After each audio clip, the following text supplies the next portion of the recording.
Hello students, today we continue with previous chapter 4, Introduction to MS Word 2010.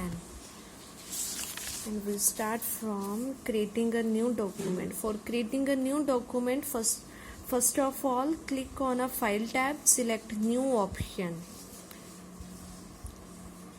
Second, select Blank Document option from the Available Templates section and click on a Create button. The new document appears as shown in figure 4.3 like this. You can also use shortcut key for creating a new document, Ctrl+N key combination. Entering text in a document.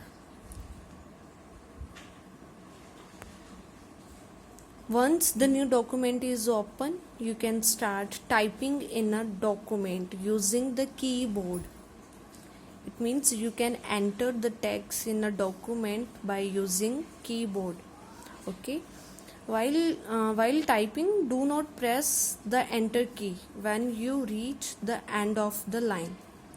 While typing the text, you will find that the cursor automatically gets shifted to the next line. This feature of a Word is called word wrap. To start new paragraph, press the enter key. Type the following text. Like this, you can type some lines on your birthday. Selecting text in a document. For selecting text, place the cursor before the text you wish to select.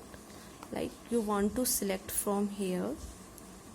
Place the cursor here. I am celebrating. Okay. Hold down the left mouse button and drag the mouse over the text to be selected. Drag the mouse on a text over the text you want to select. Release the mouse button. The selected text gets highlighted in blue color like this. Adding new text. For adding new text, place the cursor at the point where you want to add new text. Start typing the text. The typed text will appear in a document. Okay.